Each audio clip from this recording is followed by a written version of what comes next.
สบายดีสบายดีและสวัสดีบรรดาแม่พี่น้องมดสุขุสุขคนอีกตื่มเส้นเก่าเส้นเคยเนาะก็เมื่อนี้เป็นมือที่ห้าแล้วเนาะผ่านไป5 มื้อหลังจากที่เฮาได้ไกด์ม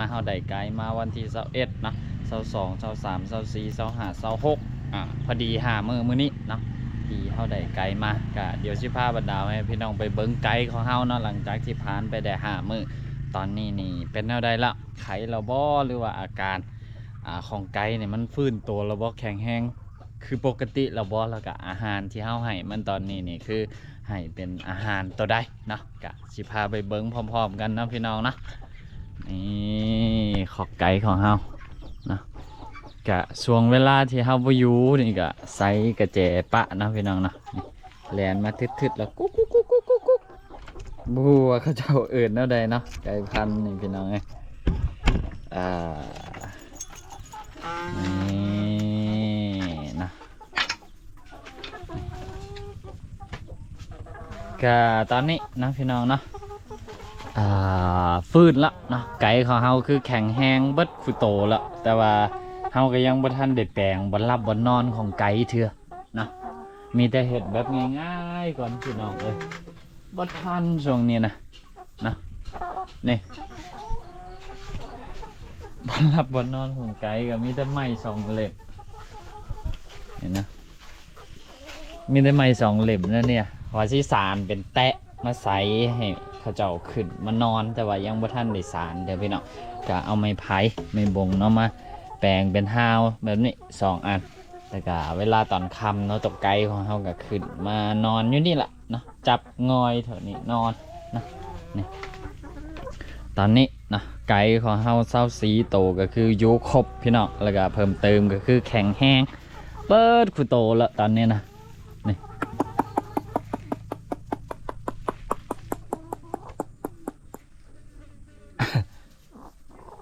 คือแบบหลินน้ำบากดีๆพี่น้องไก่ชมนี่นะเห็นเข้ามาเนี่ยแล่นใสเนาะตอนนี้ก็น้ำหนักโตแต่ละโตก็เริ่มเพิ่มขึ้นละป้าดช่วงที่เอามาทำอิฐนะพี่น้องเอ้ยเนาะแบบตกไก่นะเบาเบาๆเพราะมันอดเข่าอดน้ำตั้งว่า4-5 วันนะ5 มื้อเกือบ6 มื้อเนาะก็หลังจากที่เขาเอามานี่ก็มาปล่อยนี่ก็โอเคเนาะให้อาหารแบบ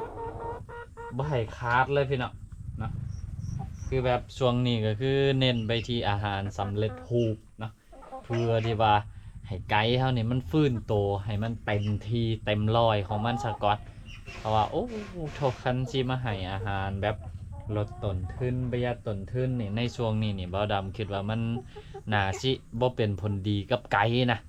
ก็เลยให้แบบเต็มที่ก่อนเนาะให้แบบอาหารสำเร็จรูปก่อนหลังจากที่มันฟื้นโตเต็มที่แล้วก็บัดนั้นก็จึงคอยหาสูตรอาหารลดต้นทุนเนาะก็คือมีบรรดาให้พี่น้องเนาะหลายๆท่านแนะนำเข้ามาว่าให้ปลูกแหนแดงเนาะคือสำหรับแหนแดงนี่เบาดำมีแล้วเนาะคือเบาดำปลูกไว้ตั้งแต่ก่อนหน้านี้พุ่นละมันขยายไว้เนาะนี่ละเบาดำก็หาเป็ดหาไก่นี่แหละเนาะมาเลี้ยงตอนนี้นี่น้ำหนักตัวลายแล้วได้พี่น้องนะกานี่นะอาหารที่ให้ตอนนี้ก็คือเป็นอาหารสำเร็จรูปนะพี่น้องเนาะนี่เปิดละเดี๋ยวเติมกันพี่น้องเลยเอาก็ซื้อมาเทละเล็กเทละหน่อยเนาะโลหนึ่งก็ประมาณอยู่20,000พี่น้องนะ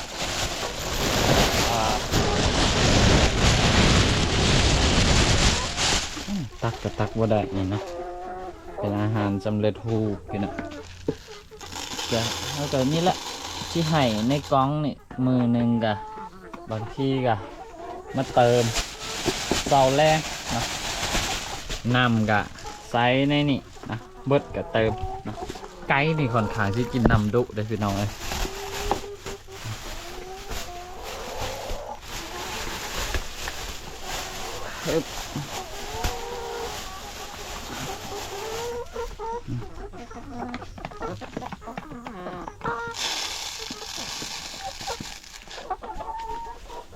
เราสิบ่ให้ลายประเดี๋ยวนะพี่น้องจะคอยทยอยให้กิ กินเบิดแล้วก็ค่อยมาเติมสินะแต่อันนี้ก็ยังน้อยหนึงยังบ่ทันเบิดดีดอกก็เติมให้มัน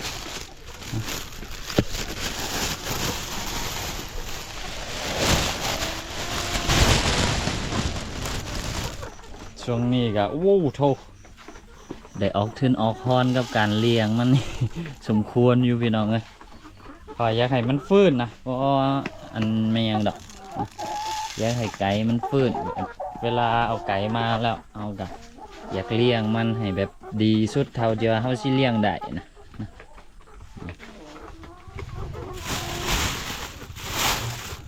คือว่าไปมุ่งกินแดนกะโหลเดียวฮะอันนี้บ่แซ่บบ่คือบ่มีตัวมากินได้นี่พากันมามุ่งกินอยู่แต่อันเดียวนี่พี่น้องเอ้ยคือตามเบิ้งนี่มันสิใช่กินแต่ข้าวโพดพี่น้องนะอาหารมันเป็นแบบนี้นะแล้วก็มีพวกเม็ดข้าวโพดมีหยังสิแต่ว่าตัวไก่ของเฮานี่เลือกกินแต่เม็ดข้าวโพดนี่ตามเบิ้งนี่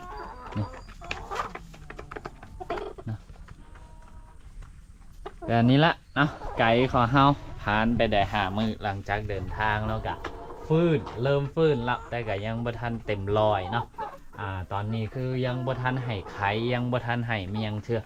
กะคิดว่าอีกเป็นเดือนพุ่นแหละกว่าที่ว่าไก่ของเฮามันสิกลับมาให้ไข่นะคือก่อนหน้านี้อันนี้บ่าวดำก็บ่แน่ใจเป็นไก่22 อาทิตย์พี่น้อง22 สัปดาห์เนาะก็ปกตินี่บ่าวดำก็บ่ฮู้ว่าไก่ในช่วงระยะเวลาประมาณ20 อาทิตย์22 อาทิตย์นี่เริ่มให้ไข่แล้วบ่แต่ว่าของเฮานี่เอามามันยังบ่ทันไข่เถื่อนะก็เหตุผลหลักๆเลยก็คือนั่นแหละที่มันอดข้าวอดน้ำอดอาหารตั้ง4-5 วันนั่นแหละเนาะก็จนว่าขี้ออกเลือดพุ่นน่ะพี่น้องเนาะความโทรมความอันนั้นของไก่เฮาก็ตอนนี้มาเห็นอยู่คนสงนะบ่าวดำบ่คิดว่ามันสิกลับมาแข็งแรงจังซี่ได้เพราะว่าเห็นเนี่ยโธ่พี่น้องเอ้ยแบบเฮาจนเอ็นดูมันน่ะแบบหายใจพะแงบข้าวก็บ่ได้กินน้ำก็บ่ได้กินเวลาเฮาไปตักน้ำบ่าวดำซื้อน้ำขวดเนาะเมื่อ2 กอกมาให้กินบ่พอเดี๋ยวไปเอาเติมมาให้ปาดโธ่คือเอาให้เท่าใดก็หมดให้เท่าใดก็หมดน่ะช่วงที่มาฮอดคนสงใหม่ๆนะเนาะนี่เนาะไก่ของเขาโตกะโอเคเนาะเริ่มแข็งแห้งเริ่มนั่นละกะเริ่มฟื้นตัวเท่าละหน่อยเนาะเอากะนี่ละอาหารช่วงนี้ก็คือสิให้แบบนี้ไปจนกว่ามันสิฟื้นตัวเต็มร้อยเนาะแล้วก็กลับมาไข่เป็นปกติแล้วเขาก็จึงสิเปลี่ยนเป็นสูตรอาหารคือจังที่บรรดาให้พี่น้องหลายๆทานมาแนะนำเขามาเนาะบ่าวดำก็ต้องขอบคุณขอบคุณเนาะสำหรับความรู้ใหม่ๆเนาะที่ทางบรรดาให้พี่น้องได้แนะนำกันเขามาสูตรอาหารให้แหนแดงบ่ให้ใบกระถินบ่ให้หั่นให้นี่นะคือใบกระถินอยู่เฮือนนี่ก็มีเป็นเทียพอยเนาะแล้วก็แหนแดงบ่าวดำก็เลี้ยงไว้เป็นเทียพอยเนาะคือมีแล้วแต่ว่ายังบ่ทันได้เอามาให้ไก่กินเด้อพี่น้องช่วงนี้นะคือดังที่บอกไปเนาะช่วงนี้คือแบบอยากให้อาหารแบบที่มันดีที่สุดกับไก่ก่อนนะก็เลยให้อาหารสำเร็จรูปไปให้ไก่ของเฮานี่แบบฟื้นตัวแล้วก็แข็งแรงที่สุดให้มันฟื้นตัวแบบเต็มร้อยแล้วก็บัดนั้นก็จึงค่อยปรับสูตรอาหารเป็นอาหารลดต้นทุนหั่นนี่นะว่ากันไปพี่น้องเอ้ยนะคือแบบข้าวโพดเฮากะมีอยู่แล้วนะเนาะพี่น้องเนาะกะส่วนอื่นๆกะเดี๋ยวค่อยหามาเป็นตายข้าวเป็นห้ำเป็นแหนแดงเนาะเดี๋ยวเฮากะสิผสมให้ไก่เฮานี่ละกินพี่น้องเนาะกับบ่ฮู้ว่าสิเป็นแนวใดคือกันเนาะมันสิโอเคกับไก่เฮาซ้ำใดนะอันนี้ก็ยังบ่ทันได้ฮู้พี่น้องต้องลองเบิ่งบ่ลองกับบ่ฮู้เนาะกะเห็น ในช่อง YouTube เนาะหลายๆช่องที่เขาเจ้าเฮ็ดเกษตรก็เลี้ยงเนาะใส่อาหารลดต้นทุนกับไข่พี่น้องเนาะเฮาก็นั่นล่ะอยากลองเบิ่งเนาะลองเลี้ยงลองนั่นตามวิธีของเฮาเบิ่งเนาะก็เลี้ยงพอได้เก็บไข่มื้อเช้ามื้อแลงสิบ่เนาะพอให้บ่เหงา ม่วนได้พี่น้องอยู่กับเป็ดกับไก่จังซี่นะเอาดำมักพี่น้องอันนี้ก็คือแบบความมักส่วนตัวเนาะคือมักเลี้ยงเป็ดเลี้ยงไก่นะเบิ้งมันกินข้าวกินน้ำเบิ้งมันใหญ่มันโตมันยังเบิ้งมันแลนลิ้นมันจังซี่กับมีความสุขไปกับมันนะพี่น้องนะตอนนี้ก็เล็งกินอาหารใหญ่เลยพี่น้องมันสิเลือกกินแต่ข้าวโพดก่อนพี่น้องเนาะก็เดี๋ยวมันแข็งแห้งเต็มทีแล้วเฮาก็สิเอาข้าวโพดเท่านั้นล่ะเนาะมาบดมานั่นให้ตัวไก่เฮากินมีอยู่ประมาณ3-4 ซอบนะ3-4 กระสอบพี่น้องไก่เฮามีอยู่24 โตก็อยู่ครบทุกโตนะพี่น้องเนาะผ่านไป5 วันเนาะหลังจากที่เฮาเมื่อหับอยู่ขนส่งมาเนาะผ่านไป5 วันแล้วเด้อตอนนี้ก็แข็งแห้งเบิดกูโตแล้วพี่น้องเนาะบ่มีมันยังน่าเป็นห่วงละนี่ นี่นะ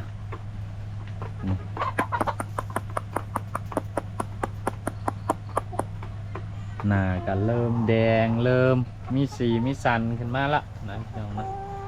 มีอยู่โต2 โตนี่แหละที่ว่าหน้าแดงก้อนเพิ่นนะตัวเด่นหน้าแดงก้อนเพิ่นนี่ก็มีเปอร์เซ็นต์นะสิไข่ก้อนเพิ่นพุ่นพี่น้องโตอยู่พุ่นเนาะ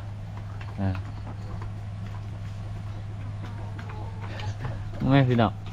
เลือกกินได้ข้าวโพดนะ นี่เลือกกินได้ข้าวโพดนี่สบายดีไว้สบายดีกล่องไว้จ๊อกจ๊อกจ๊อกจ๊อกนี่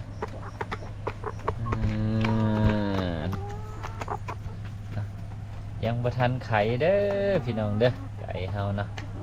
5 มื้อผ่านไปหลังจากที่เอามาจากขนส่งก็ตอนนี้ก็บ่มีอาการไม่ยังน่าเป็นห่วงละเนาะเดี๋ยวบ่าวดำก็สิได้ซอกหาแหล่งวัคซีนอีกนะแต่ความจริงก็มีสมุนไพรหลายๆอย่างแหละที่ว่ามันสามารถทดแทนได้ในระดับหนึ่งเนาะในการป้องกันโรคป้องกันยังสินะก็บ่าวดำเคยเลี้ยงมาแล้วรอบหนึ่งนะตัวไก่ตอนนั้นก็เลี้ยงประมาณ9 โต 10 โตนี่แหละเลี้ยงแบบธรรมชาติแท้ๆเนาะตอนนั้นคือไปให้แต่ข้าวนะข้าวเปลือกไม่ได้ให้อย่างอื่นเลยบ่มีข้าวโพดบ่มีหยังนะเลยเลี้ยงตอนนั้นเลี้ยงแบบไก่พื้นบ้านเฮาก็มันก็ไข่อยู่ได้นะก็ไข่อยู่แต่บ่าวดำก็บ่ได้เก็บรายละเอียดคักแน่แต่ว่ามันไปเจอโรคระบาดนะพี่น้องเนาะก็เลยตุยจนเบิดเลยอย่างนี้ละบ่าวดำก็เลยกำลังศึกษาเรื่องวัคซีนป้องกันโรคต่างๆเนาะสำหรับไก่ไข่มันมีวัคซีนตัวใดเด้ที่ว่าเขาจะให้กันแล้วก็ปัญหาเนาะต่อมาคือปัญหาสำหรับอยู่บ้านของบ่าวดำเนาะก็คือวัคซีนพวกนี้นะค่อนข้างหายากพี่น้องมันบ่ฮู้สิไปเอาอยู่ไสนะบ่ฮู้สิไปหาอยู่ไสมันบ่สะดวกสบายคือจังทางฝั่งไทยน่ะเนาะที่ว่าอยากได้วัคซีนนี่บ่เข้าไปกรมปศุสัตว์หรือว่าเข้าไปกรมการเกษตรเป็นจังซี่มีแจกมีนั่นขายให้นะแต่ว่าอยู่ทางบ้านบ่าวดำนี่มันบ่มีจังซั่นเนาะทุกสิ่งทุกอย่างก็คือต้องได้ซอกเองหาเองเรียนรู้เองทั้งเบิดนะก็เฮาก็อยู่ในช่วงเริ่มต้นเนาะซอกหาความรู้คำแนะนำจากหลายๆทางนะทางบรรดาพี่น้องทาง YouTube ที่แนะนำกันเข้ามาแล้วก็ทางในเน็ตทางฮันนี่นะเฮาก็คนหลายๆทางแล้วก็มา รวบรวมใจกันแล้วก็ไต่ตองเบิ่งเนาะอันใดคักอันใดดีนะอันใดเฮ็ดเหล่ามันสิเห็นผลดีมีผลดีเนาะกะ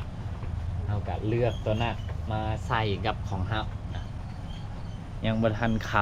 ำไก่ของเฮาเพิ่นขึ้นไปเพิ่นแล้วนะกะนั่นแหละบอลลิ่นบอลรับบอลนอนมันก็มีแต่ซ้ำนั่นเนาะพี่น้องเนาะยังบ่ทันได้แปลงผ่านไป4-5 มื้อเฮาช่วงนี้ก็จักยุ่งนำเวียกเนาะแบบบ่ค่อยได้เฮ็ดหันเฮ็ดนี่นะมื้อสายก็อยู่เวียกมื้อแรงก็มาสิแล้วก็ลงสวนเนาะนี่แหละว่างๆเนาะก็เลยถือกล่องขึ้นมาถ่ายบันทึกเป็นวิดีโอฮันนี่ให้กับบรรดาให้พี่น้องได้เบิ่งได้ชมไปพร้อมๆกันนะมื้อที่5ของเฮาพี่น้องเอ้ยนี่นะไก่กะแข็งแห้งเบิดคูโตแล้วเด้อตอนนี้นะตอนนี้เนาะก็คือเล็งอาหารเต็มที่นี่อาหารเฮาก็ใส่นี่ละป้าเอาให้มันกินอยู่นี่นะแล้วก็มีน้ำหอยอยู่นี่นะมันอยากกินน้ำก็เอามาใส่นะอันนี้ก็คือเติมมือเศร้าเนาะไก่ชิเม็ดละจังหน่อยก็น่าสิได้เอาตัวไม้มาเติมอีกเนาะมดถังนึงนี่เขาก็จะเอาไปล่างเนาะแล้วก็ใส่น้ำมาให้ตัวไก่เนาะมดอันนี้เขาก็สิล่างทำความสะอาดแล้วก็ใส่น้ำมาให้ตัวไก่เนาะก็เอาก็สิเฮ็ดแบบนั้นทุกเทื่อส่วนอันนี้ก็เอากะอันนั้นเนาะโดนๆก็เอาไปล้างเทื่อนึง2-3 มื้อก็ล้างเทื่อนึงนะเนาะก็สำหรับโถอาหารนี่ตอนนี้ก็คือขี่ตัวไก่เนาะบ่มีเป็นเลือดคือจังเทแล้วละพี่น้องเนาะคือแข็งแห้งเบิดคุโตแล้วบัดนี้นะนี่กินอาหารให้แข็งแห้งนะคุโตแล้วพี่น้อง นะก็โอเคพี่น้องนะสำหรับ EP นี้ก็ป้าดำกาสิได้ขอตัวลาไปแล้วเด้อนะไว้พบกันใหม่ใน EP ต่อไปสำหรับ EP นี้ก็เฮาขอตัวลาไปพร้อมกับน้องไก่ของเฮาเนี่ยนะสบายดีเด้อบ๊ายบายขอบใจขอบบุญขอบคุณบรรดาให้พี่น้องทุกผู้ทุกคนเนาะที่ว่าคอยติดตามแล้วก็ให้กำลังใจเสมอมาบ๊ายบาย